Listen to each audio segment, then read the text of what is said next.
not with the hazard and the vulnerability to begin with, but with an open-ended inventorying of assets and values in the community, that too will prompt a similar consideration of longer-term and more adaptive and robust strategies. For the discussion protocol we used for this workshop, then we did begin with having community members share stories about those values and assets that define quality of life in their community broadly, in which they listed and mapped. Values that were insufficiently supported by assets would be identified as needs, and this is sort of on a daily ongoing basis. Only then did we introduce the hazard scenarios, overlaid them on their asset maps, and revealed the needs for adaptation and mitigation, but also opportunities for enhancement of existing assets and meeting community values through perhaps new investments.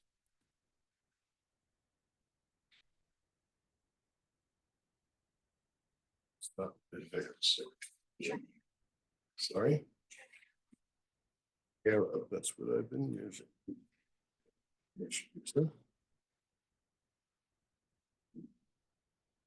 Advance.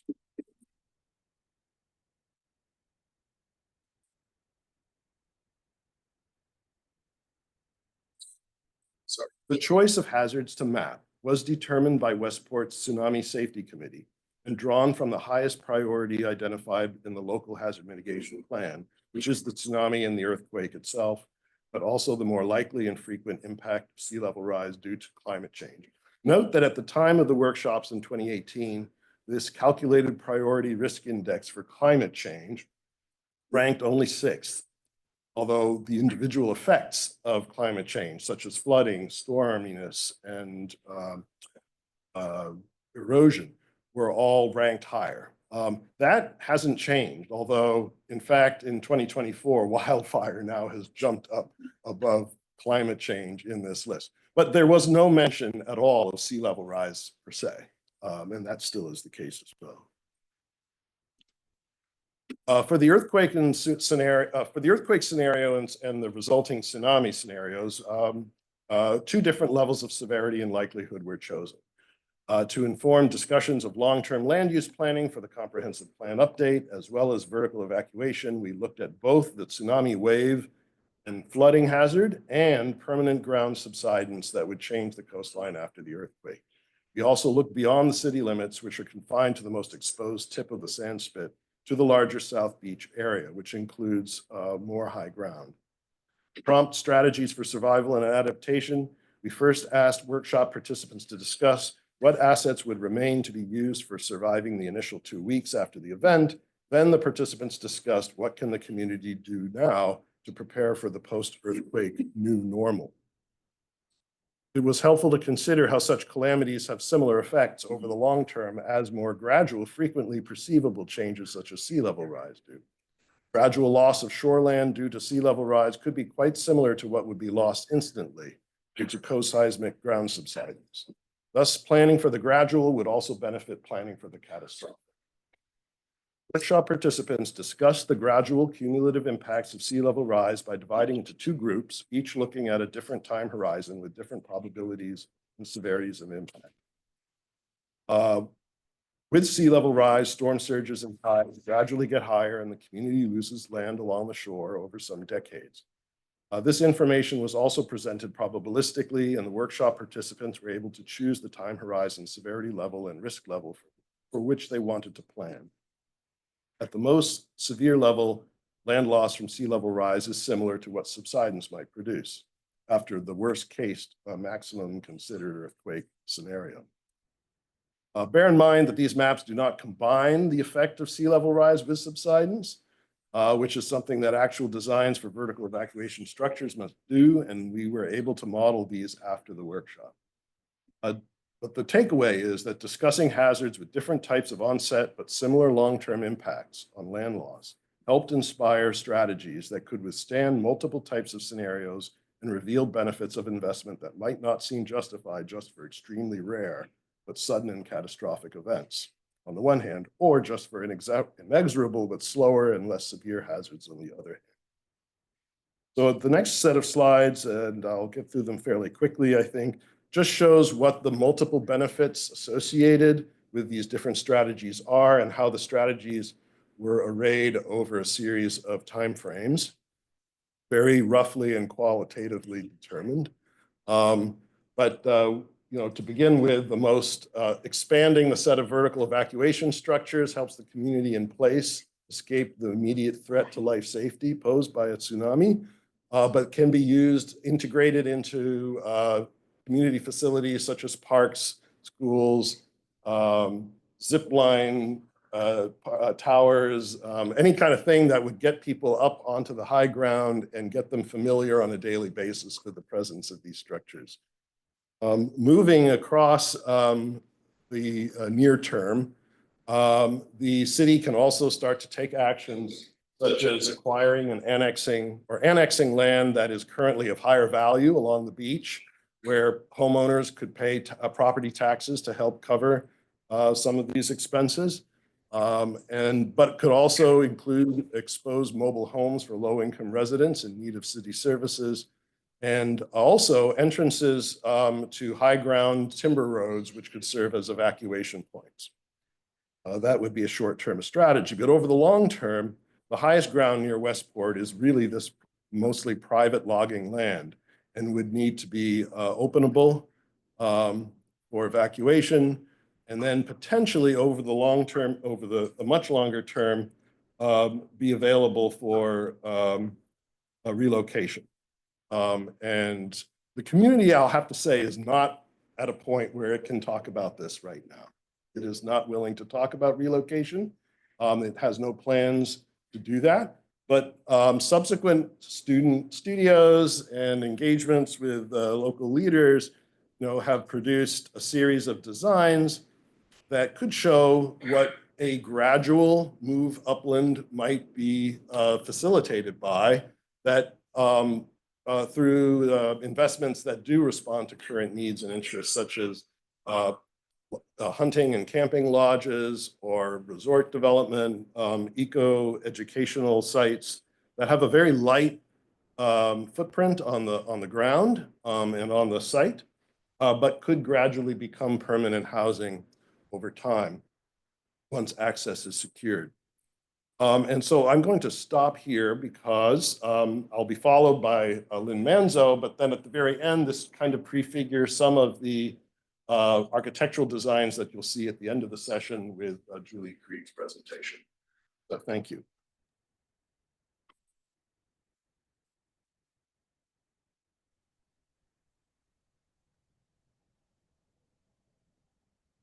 Oh, all right. Good afternoon, everyone. Can you hear me well enough? Good. Perfect. Okay, and now let's try to share my slides. Can you see those?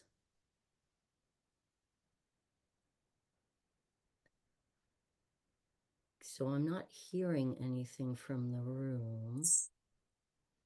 But yes, okay. And then just one more thing that I need to do.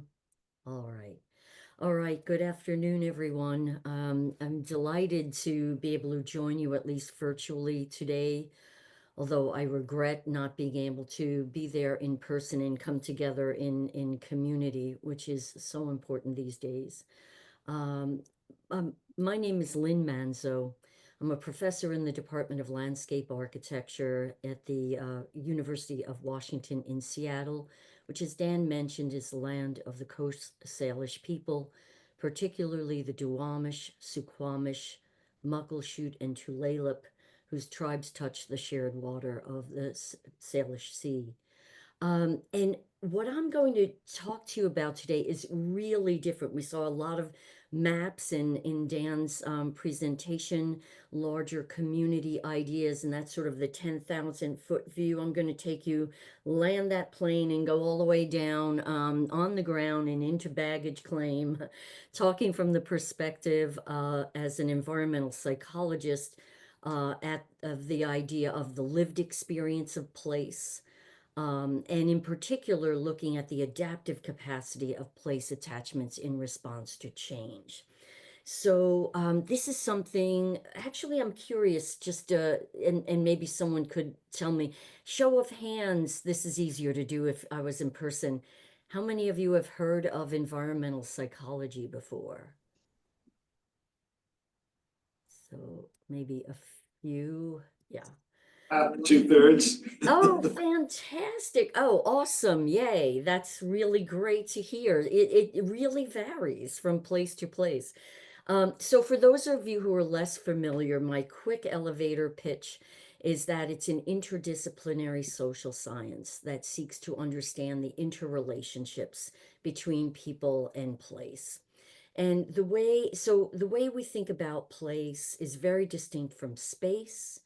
I'm very fond of Yifu Chuan's book, a classic, Topophilia. Some of you may know. It's one of my favorite remarks from him is that what begins as undifferentiated space evolves into place as we come to know it and endow it with meaning and value. So, what I'm seeking to offer today, I will get to the coastal communities that we've been looking at together as a team, but I want to kind of step back and think about what are we talking about with place? What are these things called place attachments? And can they actually, rather than being assumed to be change resistant, do they have an adaptive capacity? Maybe a little bit of a different definition of adaptive capacity than we heard from Celina.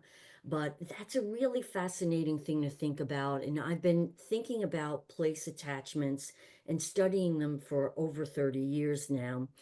So it's really fascinating to think about them in this context of change, of managed retreat, as FEMA calls it, right? That relocation of communities away from coastal hazards. So I want to begin with these ideas about what are we talking about with place? Then what are we talking about when we talk about place attachments? Because the way we talk about them and define them and research them has limited us until more recently. I'm also fond of Tim Cresswell, the geographer, who's written a few really terrific books. I like the way he talks about place as a way of seeing, knowing, and understanding the world that allows us to grasp attachments and connections. So great, we're talking about attachments, and from what I understand from my colleagues, others at the conference have been mentioning place attachments as well. So what are those? Well, they are one's emotional bonds to place. And the original book that was produced in 1992 by Seth Lowe and Irv Altman provided these definitions of place attachments as positive affective bonds to place. And several chapters in there, including one that's very often cited by Barb Brown and Doug Perkins on disruptions to place attachment, very relevant for our panel.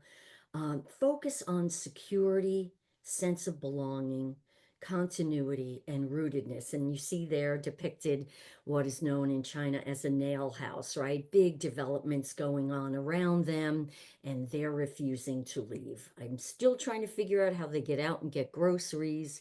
But there you go. There's the classic kind of conceptualization of place attachments that seem rather change resistant, right? Very much focused on rootedness.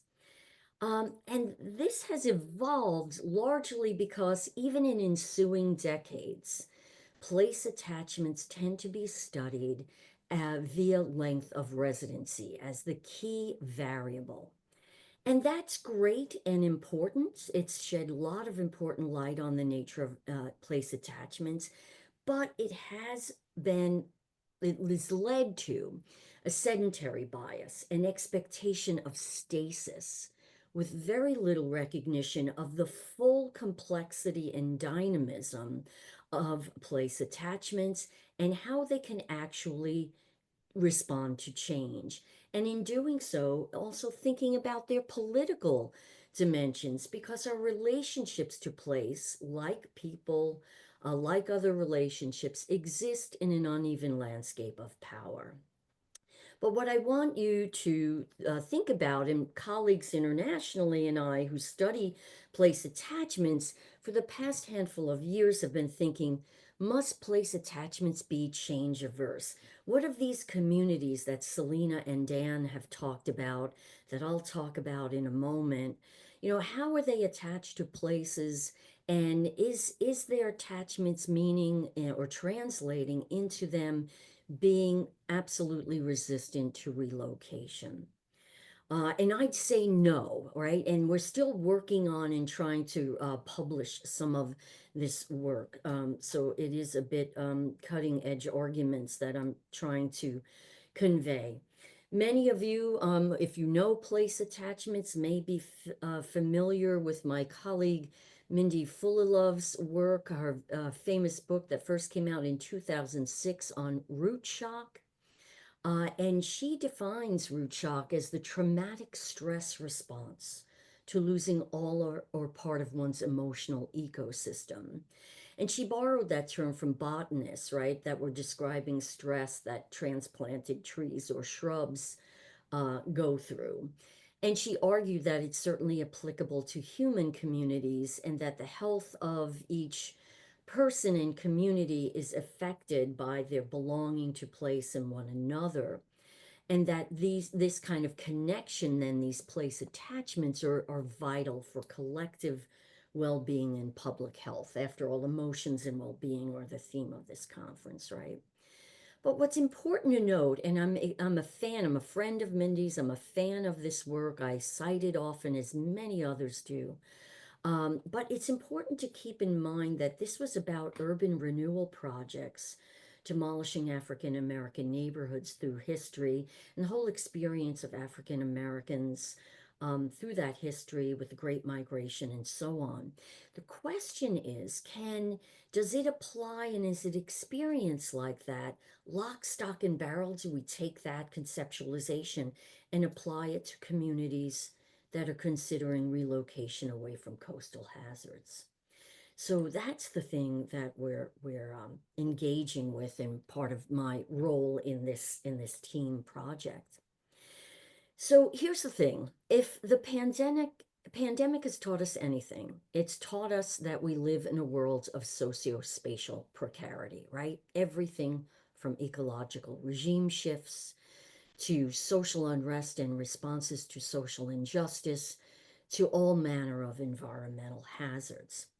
But what are we talking about when we live with this socio-spatial precarity? What is that lived experience and that psychological dimension that's important to understand how people feel about possibly relocating? So what's important then, that I'm offering from an environmental psychology viewpoint, is, and why I explain the definitions of place that we use, is that risk of change and relocation threatens one's ontological security, perhaps, right? That we all are walking around with this idea that life as we know it, to some recognizable degree, is going to greet us when we wake up in the morning. So the idea of ontological security is basically an expectation about the stability and continuity of our habitats and lifestyles. And what we know now in the past handful of years is that these are more easily unsettled. And this leads to transformational anxiety, which is concerns that are linked to perceived as well as real, right? They both are important: loss, threat, or change that are brought about by place disruptive processes. But what's important then, going back to place attachments, is that these sedentary notions of place attachments that are based on fixity, stability, centeredness, rootedness, don't really encompass all forms of attachment or enable us to understand how those attachments can actually help us respond to this precarity and find new ways of regrounding. And that's what I'm trying to look at here. So this is where I'll call upon the fine work of Rebecca Solnit. She talks about the transformative potential of uncertainty in her book on Hope in the Dark, where she speaks of the fact that in the spaciousness of uncertainty, there's room to act. So In studying place attachments, and this is not meant to be a shameless plug, but to let you know that I've been really thinking about place attachments in a context of change and displacement for many decades, along with colleagues. So you see from left to right, the first edition of the place attachment book that I co-edited with Patrick Devine Wright in 2014, that got reissued as a second edition in 2021, and then really leaning into this idea of senses of place in a context of change. Colleagues and I produced the Changing Senses of Place text in 2021. And in all of this discourse with the fine colleagues who participated in those journals, in those books, we've got newer developments in place attachments that I want to share that you'll see contrast with what the earlier conceptualizations are. So at this point, we see place attachments as very dynamic, multifaceted interrelationships that include a range of experiences and feelings. And that makes sense, right? Think about our relationships to people, right? It's the same thing. It's not just positive affective bonds. It involves negative feelings and experiences, ambivalence. It also happens at different geographic scales. It's not just my room or my home or my property in the very settler home ownership, property ownership model, but it could also be at the town, at the regional scale. And when we talk about shared meanings, we also can talk about contested meanings. So it's far more dynamic than these earlier definitions that we lean into and say, oh, if you're more attached, you're going to not be able to move, you've got a problem. Not necessarily true. Another reason why that's the case is that a discursive approach is very important, right? Just like the way we understand place, our attachments are linguistically and socially constructed as we formulate meaning. So the way we talk about places, the way we talk about relocation is really influential to how people react to those relocations. And then, as I mentioned before, it certainly has a political dimension. So, wanting to keep on time here because my dear colleague Julie Kriegh has some excellent work to share as well to round out our presentations. I'll just share a few insights from the research that I've done, starting actually with some early research on people who move frequently. And I discovered that they were no less attached to places than people who were sedentary. But they did have more complex and more portable, sort of like the turtle on the right, right? They carry their home with them. They're much more likely to be attached to places, but in flexible and fluid ways that happen in a variety of ways, including at different geographic scales. So this really helps us expand our idea of attachments beyond those narrower definitions. And that's the case even with models of disruption. And I would challenge even the idea of disruption as problematic. For some, relocation is a disruption of place attachments. For others, it's a shifting. So again, the language that we use. So this piece has a really nice model, though, of if you think of it as a disruption, what's going on when that happens? Well, first you have to be aware of the change. And this is not a minor matter. What kind of place change are we talking about? And crucially, how are you interpreting that change? What are the implications? I'd add on to what Patrick and House have done in this paper back in 2010, that it's not just implications for this place, but for your own self, your future, your well-being. And how do you evaluate that change, that place change? I'd even challenge the coping as that next step. That suggests that the change is negatively evaluated, right? And we have to watch for those positive negative binaries. It may be just a response to change, right? And it may not necessarily require coping, but positive opportunities for regrounding and acting, right? In all of this, when you hear people talking about place attachments being disruptive and traumatic or the root shock, and again, I value that work, but it's also often forgetting the agency of the people who are on the move. And that's really important. So as we go down to the work, and I just have a few slides left, I'll be swift. You've already seen this, but wanted to again acknowledge some of our fine collaborators and sponsors in the work that our team has done out on the Washington coast. And for those of you who might be less familiar with the area, there's the context map, and then zooming back in. This is the Shoalwater Bay Tribes Reservation that you see here. And as Dan and Celina have pointed out, this is among the most rapidly eroding coastlines in the lower 48, with an average of 100 feet being lost every year for about the past 70 years. Projections show how vulnerable they are. But what's really important also is that the tribe in its incredible wisdom have actually been making plans very proactively for what they are calling in their climate resilience plan an upland expansion. Now, FEMA and HUD, as you know, call it managed retreat. Many researchers do as well.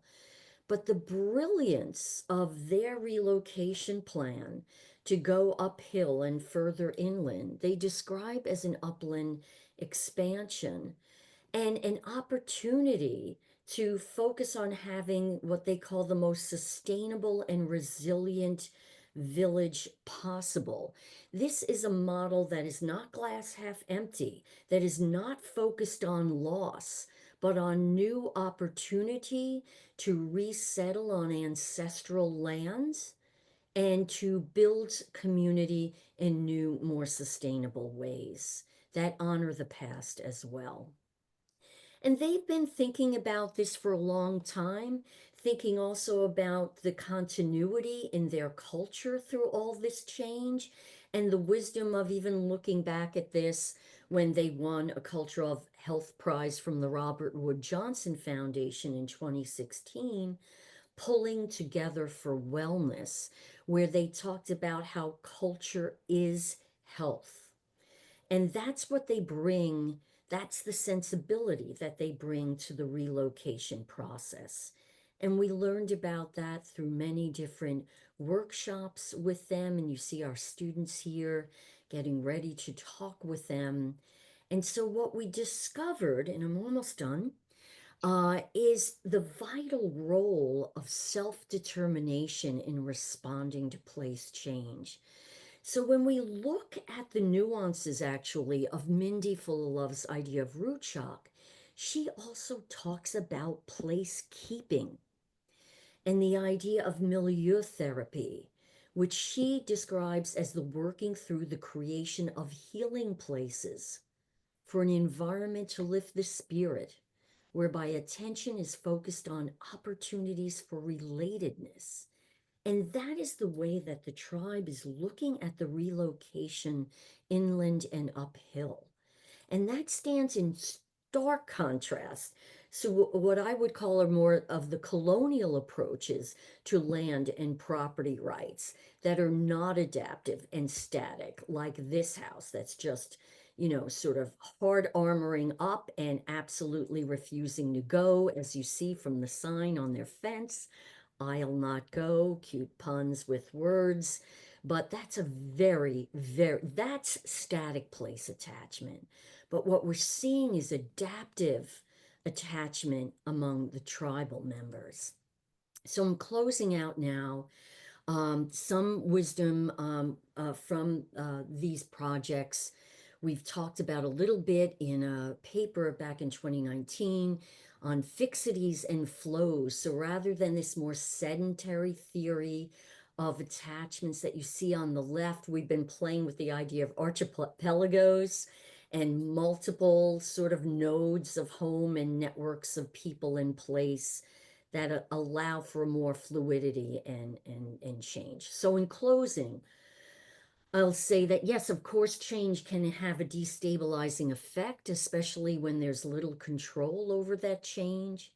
But it depends on the form of change. When communities draw upon their long-term attachments to mobilize, and when they're able to express self-determination, then we see the adaptive capacity of attachments emerge. So some degree of control over relocation is essential, some sense of continuity. We can talk about that more in the Q&A. And that place attachments can be actually deployed to support adaptations, especially at the community level. My last slide. Understanding place attachments in response to disruption and change can offer new possibilities in regrounding, and that indeed provides the spaciousness in which we can act, and it also opens up new entry points for spatial justice. Thank you very much.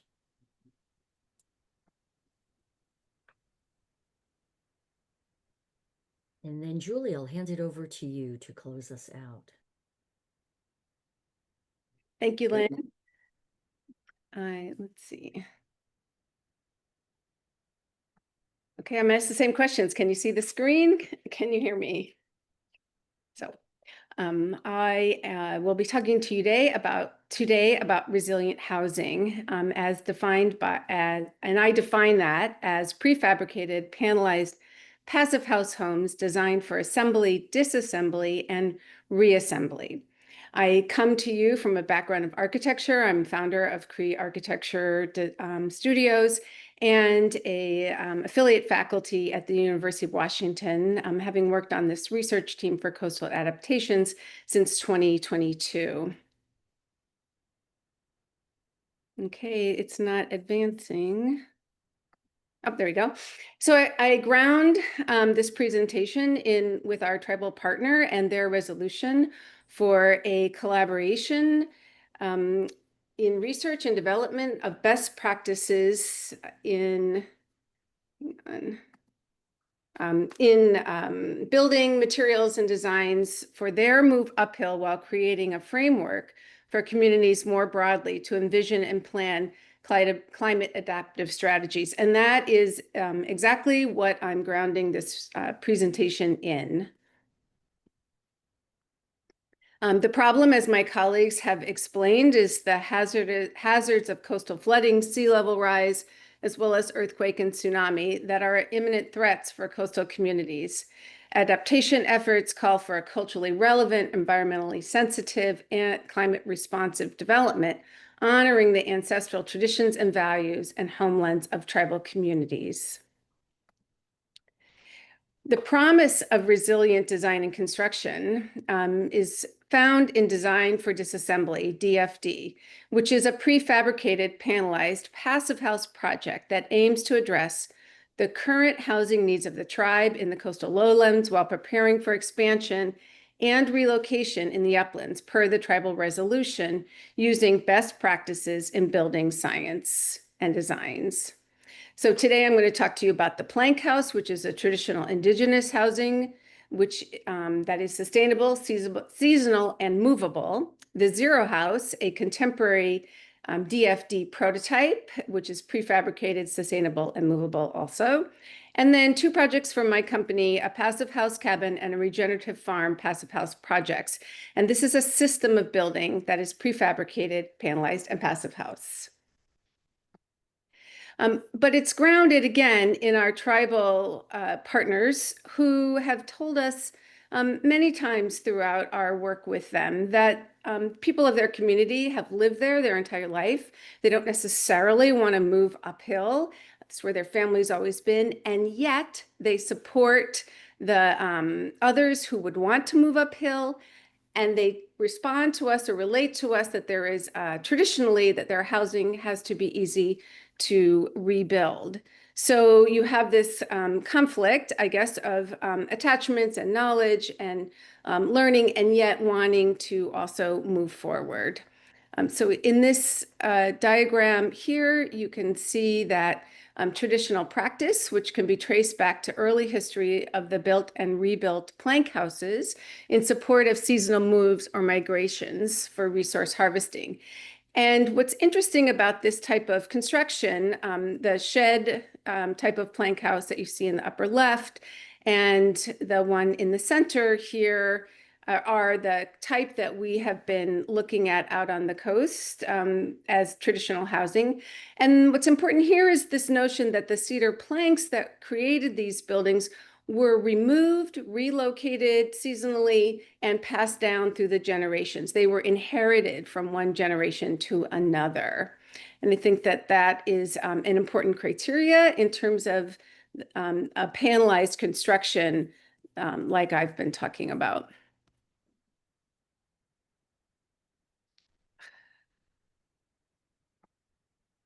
So traditionally designed for disassembly and reassembly, the advantages of these plank houses include expansion capabilities. Hang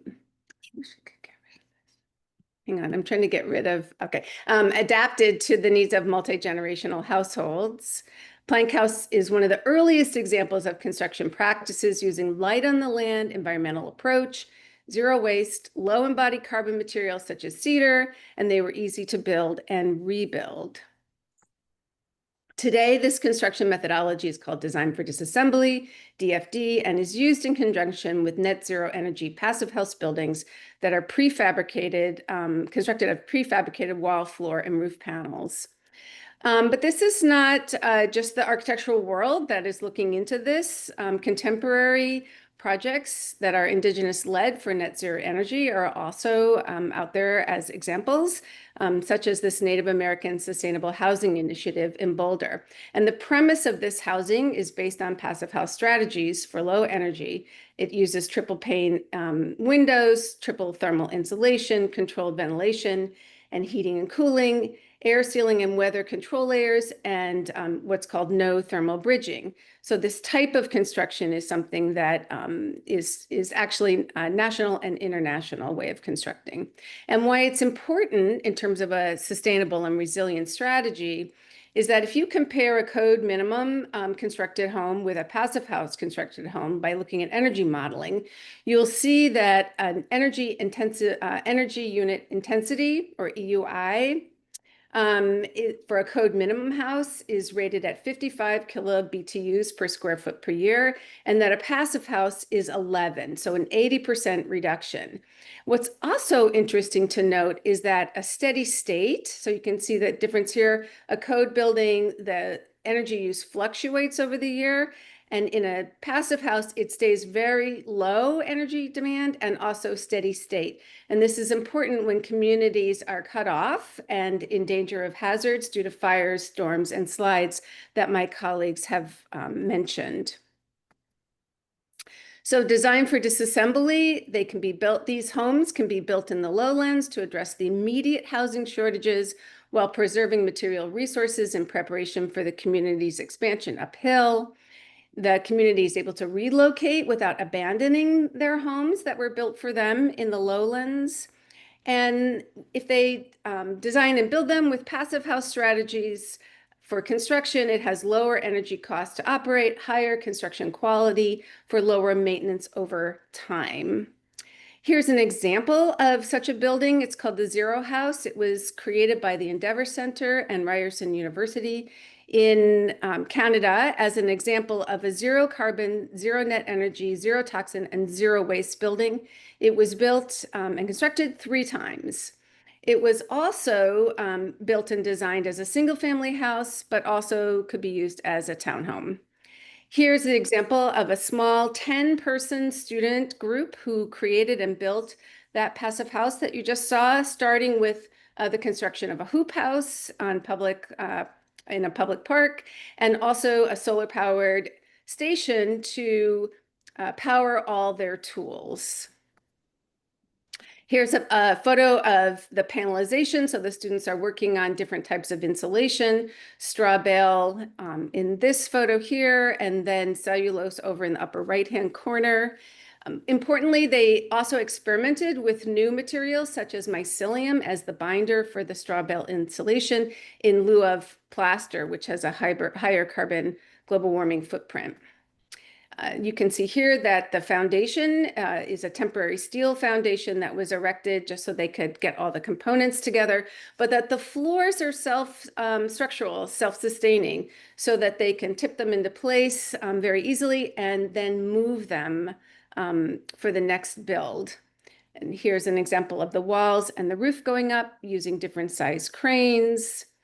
Importantly, the interior of the building has an air sealing, which is taped, so there's no air leakage in the building, and then the weather-resistant barrier on the outside of the building is also taped and sealed. So there's not likely to be mold or rot within these buildings. Similarly, the interior is made so it can come apart. It's all maple plywood that is screwed into place on top of what's called a service cavity. You can see here on the right, and that is used for electrical and plumbing traces so that there's no penetrations through the building, air barrier, water barrier, or insulation, so it maintains its insulative integrity. And this building, as I said before, was constructed on that first site to make sure everything was coming together. It was part of a demonstration project in Toronto, and then finally moved to a permanent location for teacher housing in Canada. I want to spend a moment about foundations here. So in this view, that these buildings can be put on multiple different kinds of foundations because that first floor framing is structural. And here's an example of light on the land foundation, where these steel beams are pinned into the ground, and then wood crawl space members are built up on top of them. So much like the slides that Dan showed, it's adaptable over time and can meet various different needs and locations. Now, here are two examples that I'll share with Passive House Cabin. So this building was on a very small site in Gig Harbor, Washington. The foundation was slab on grade. It took 6 days to build to this point, so it doesn't have its siding on it, but it has everything else. And it's important to this client because it's a home site that they've had for over 3 generations. When we work with a prefab panel company, such as Phoenix House out of Colorado, the build is planned out, so we are able to see everything that's going to go in for day 1, day 2, day 3, day 4, 5 and 6, etc. And when they draw these drawings, every single stick of wood and connector are drawn as well. So there's very little guesswork. But for the design team and the structural engineer and the architect, we are given this type of shop drawing so that we can see the different ways that the panels are coming together and can be assembled and disassembled because of the type of screws that are being used.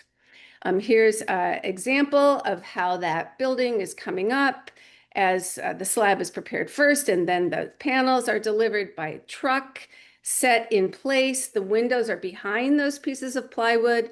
The vertical battens are for the rain screen, which creates an air cavity so that there's no mold behind the siding. The beams are put into place with what's called Ricon fasteners, which allow them to be placed and then removed again. You can see here they're putting in the car decking, so that material is both the floor and the ceiling of the wood below, of the space below.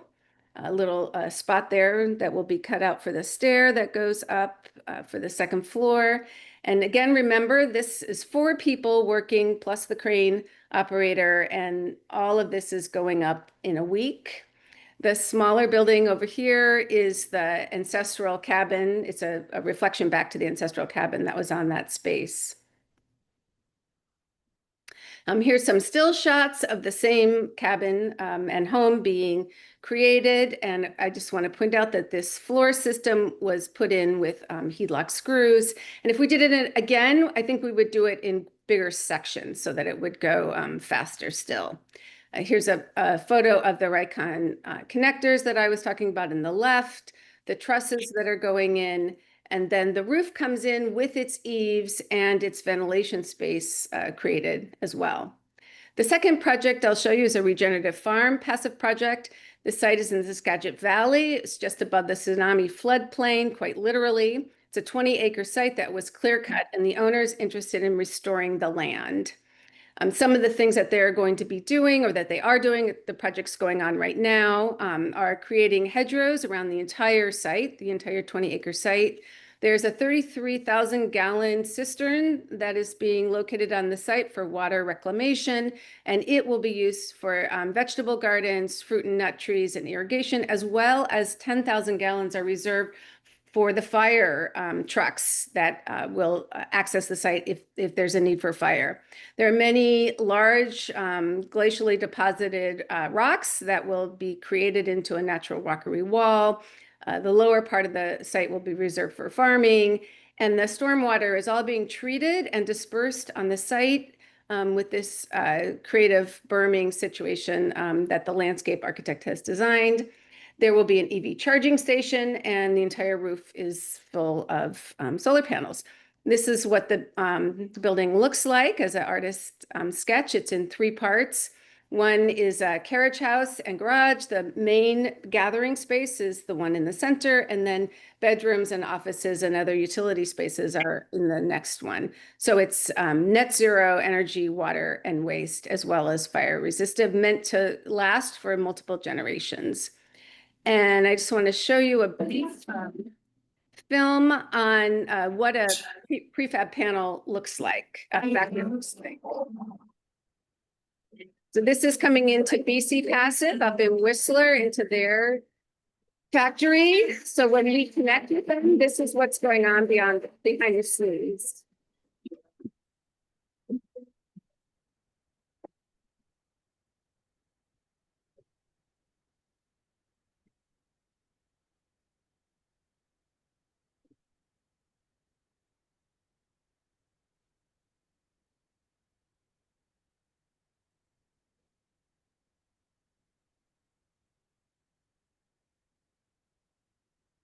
So importantly, each and every, whoops, let's see if I can get rid of this now. So each and every one of those panels that you saw in that factory create this building, and they are all made so that they will go on the back of a flatbed truck. Again, we have plans that the structural engineer and I review and stamp as compatible with our design intent. And it comes down to us from from Canada on a flatbed truck. We have not had to pay any tariffs on this project as of yet because they're not coming down as raw lumber. They're coming down as a product. And so we're very fortunate that we are not having to pay tariffs. This is a video, drone video of the site, and excavation is this big mound of dirt here. We're maintaining the topsoil so we can replace it. Importantly, in this video, you can see that the first building's going up. It's on the slab. It's a slab on grade. The second building is in a retaining wall and has a basement. And the center of this goes on a foundation that is a crawl space.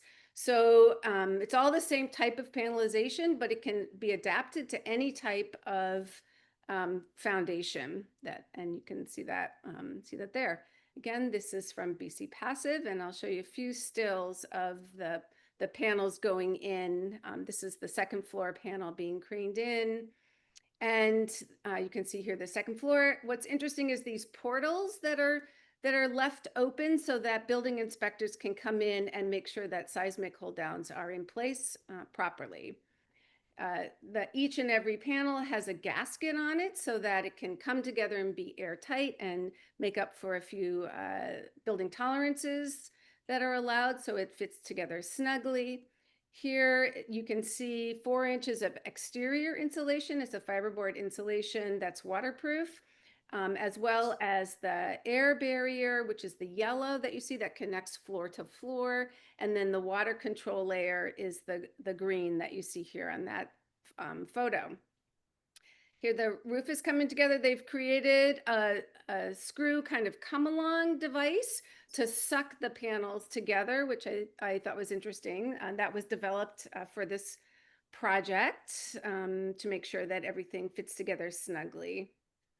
And here you can see this took 5 days. So you can see 5 days later, the building is up with its roof and its walls, and the verticals are rain screen, again, to attach the siding to. So when I think about the benefits of this type of resilient housing, I think it's flexible with the DFD prefabricated panels. It can be assembled, disassembled, and be used over generations. It can also be expanded. So it can preserve resources and investments, and as we prepare, or as they prepare for future upland expansion. Future resource for creating kind of a strategy to envision and adapt a plan means that prototyping a DFD net zero energy, water, and waste homes on the coast would be an important next step.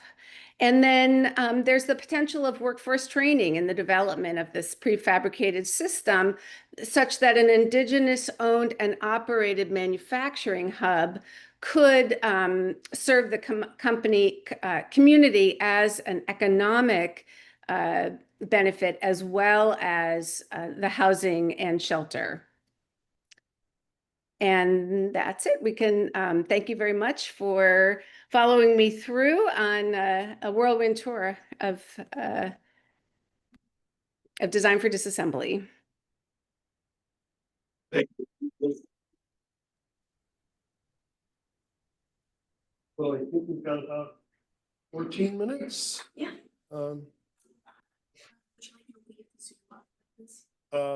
Is this Zoom? Yeah, I think this is good. Thank you. I'm hoping there will be some questions for any of us. We're all still here, so yes. I have a question for Julie. Julie, did you work with the tribe on any of these designs, and are they using any of the designs? Or will they? So we have been working with the tribe on this concept since 2022. So every interaction and meeting with them that we've had, as well as our student classes, studios, and seminars, we have designed different buildings with them along the way that take on different characteristics, some more traditional, some less. And it's our hope this summer, we've connected with the tribe yet again to create a prototype. We just presented, Dan and I just presented these same ideas at Western Washington University Tribal Housing Summit, and there was great interest in moving forward. And I know that BC Passive is actually also doing this up in Canada for a number of tribes there. So it is happening in this way, and it is trying to be specifically culturally sensitive and from the cultures themselves. Just to clarify, no final plans yet. That's what I'm hearing. Is that right? No final plans yet. Thanks. Question for Lynne, what are some ways that the dynamism of place attachment can be used to more smoothly transition a community into relocating? Lynne, you're muted. Of course, after years of Zoom, one still needs to do that now and again. Thanks for your question. It's a very good one. I'm sorry if I didn't make that a little clearer towards the end.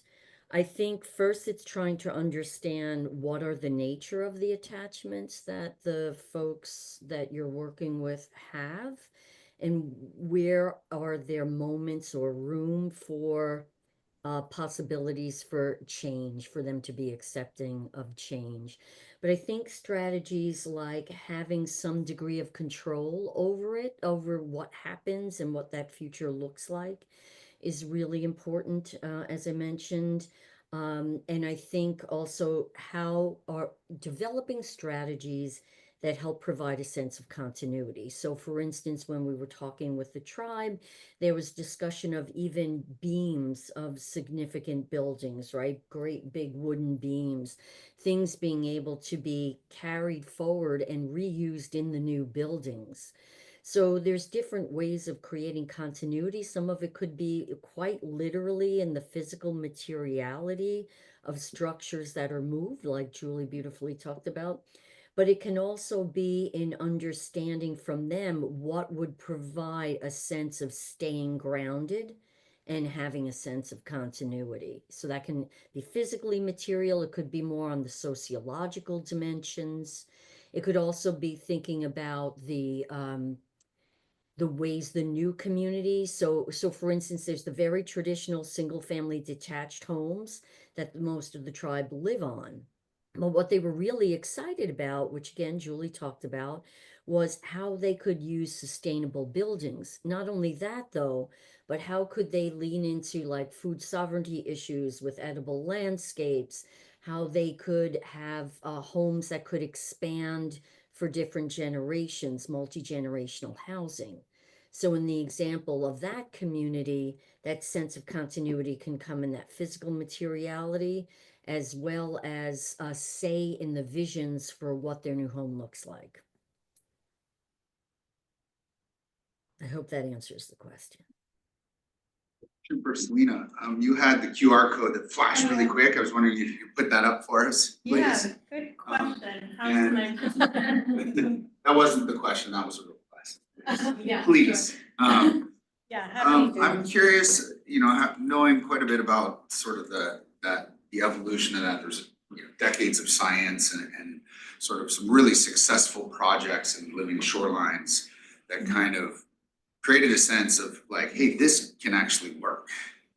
And I'm wondering if you think if you were to take that same exercise you did in creating the graphics in a place where there wasn't any success and you were seeing 50, 100 feet of erosion and people were panicking, if you would have had that same success In this developing the project? graphics. Yes.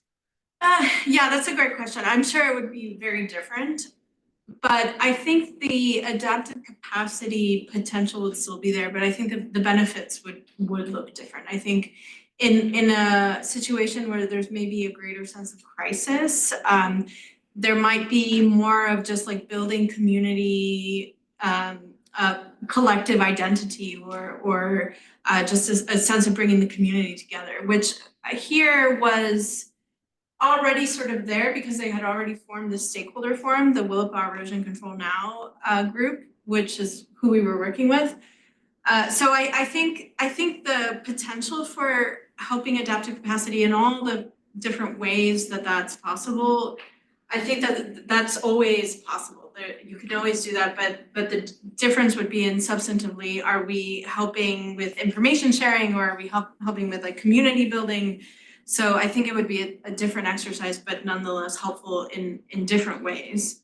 So I think something I don't really go into here just because this presentation is so short is just the drawings as a tool and a reference and what drawings do as an object, but also the process of creating them, I think helps people really get on the same page about what their observations are, but also the way they're framing their problem. And that might still be a benefit in a community more in an urgent crisis, is just forming a kind of similar collective definition about what even the problem is and potential ways to address it. So they understand their problem very well, this particular community, but just struggle to communicate it to others. But in a community in crisis, there might be kind of different definitions about what's going on or what's causing it. So I think that's a great point. It would look like a very different project in somewhere where people are struggling more urgently.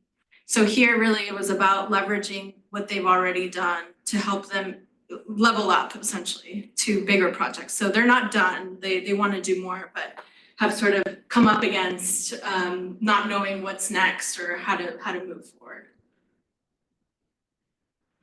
Celina, can you say a little more about the kind of enablers from the position of the community you worked with?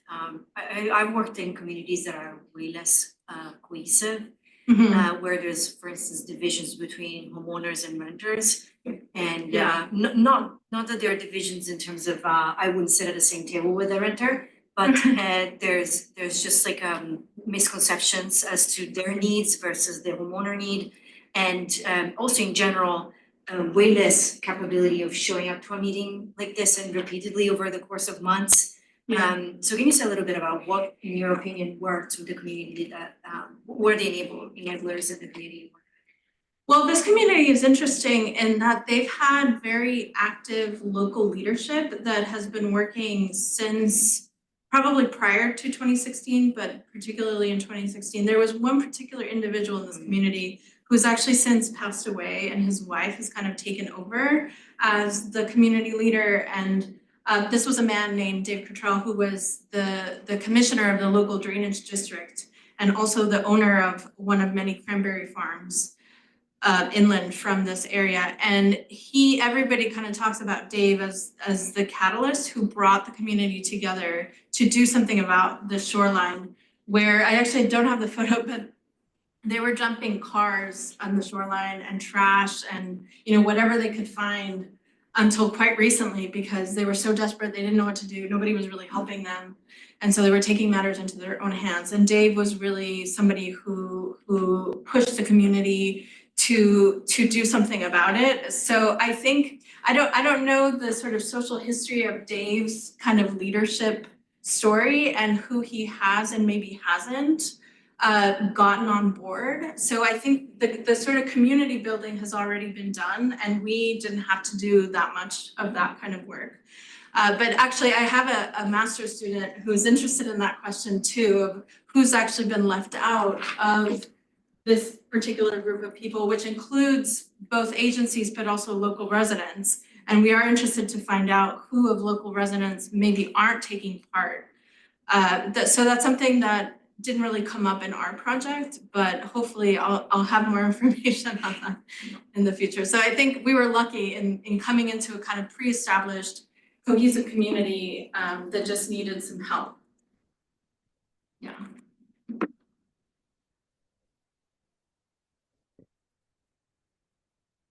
That's kind of I can elaborate on that question for the whole panel, which is always more fun. And that is, when you're sort of navigating these sort of controversial solutions, but clearly something has to be done kind of situations, you know, when is the right time to engage to get to a successful outcome? I'll let somebody else.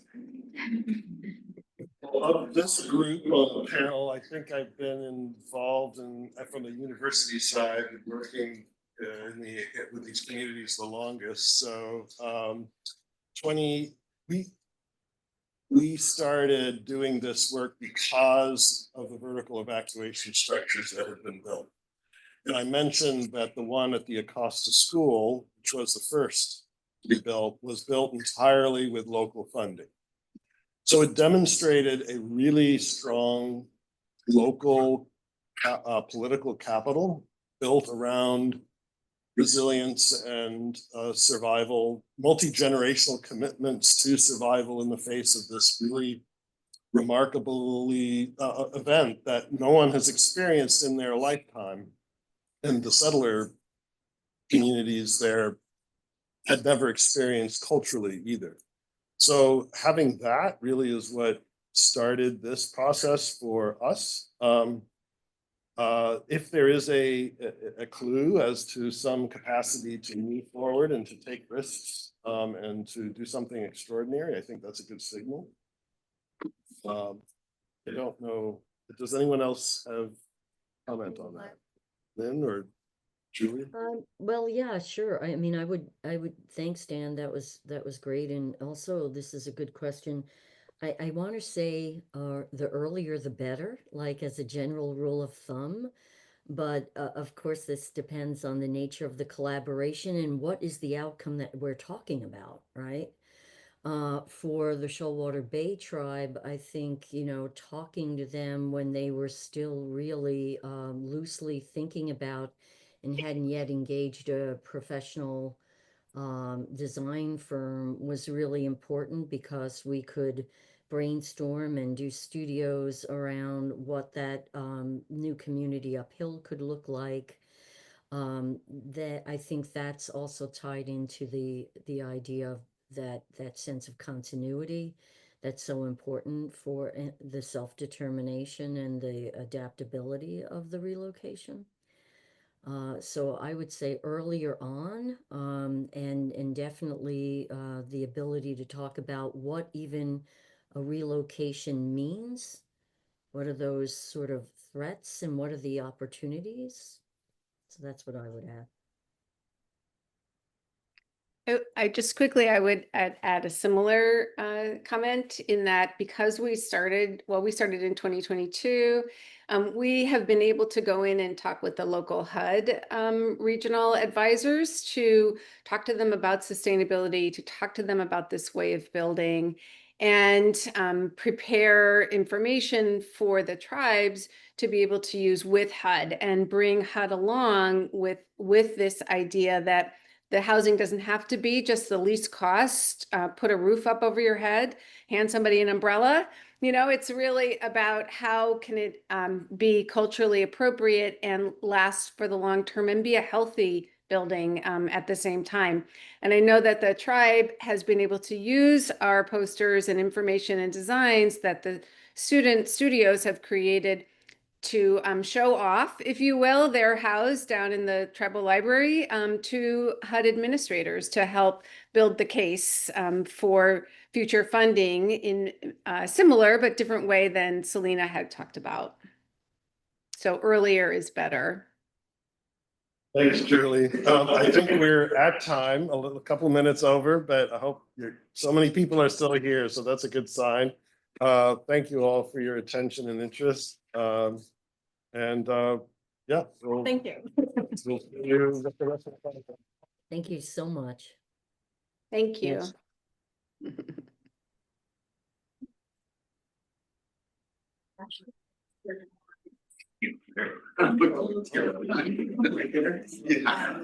Well, we are here for half an hour left before we have to be somewhere else. If anybody wants to stick around in peace, I will be here. And, I'm not sure if Lynn and Julie are hearing this. Well, Yeah. Yes, we're hearing it. Okay, it's up to you now.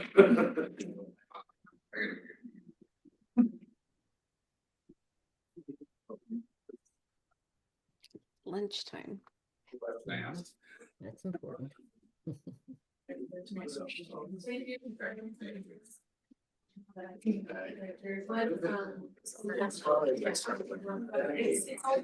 George. So I was like, that was too work. We couldn't tell you.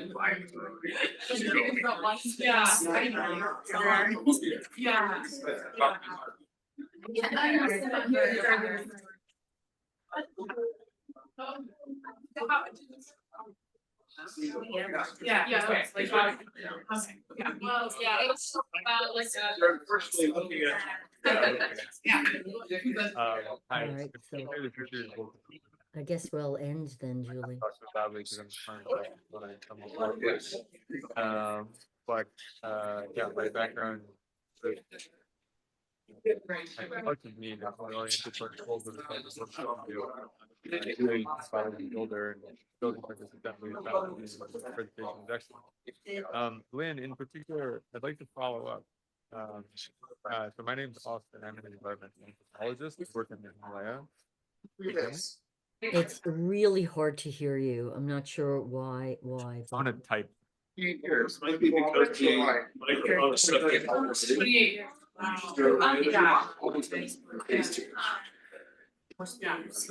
Yeah. Can you hear? Oh, thanks for coming. Yeah. I'm hearing Celina come in loud and clear. She's in the other part of the room, so that's odd. It's very echoey. Yeah.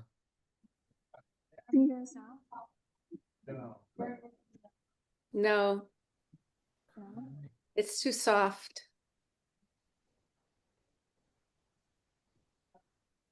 Okay.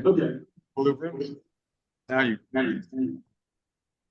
I think, and we've got. I'll turn the camera to wind up.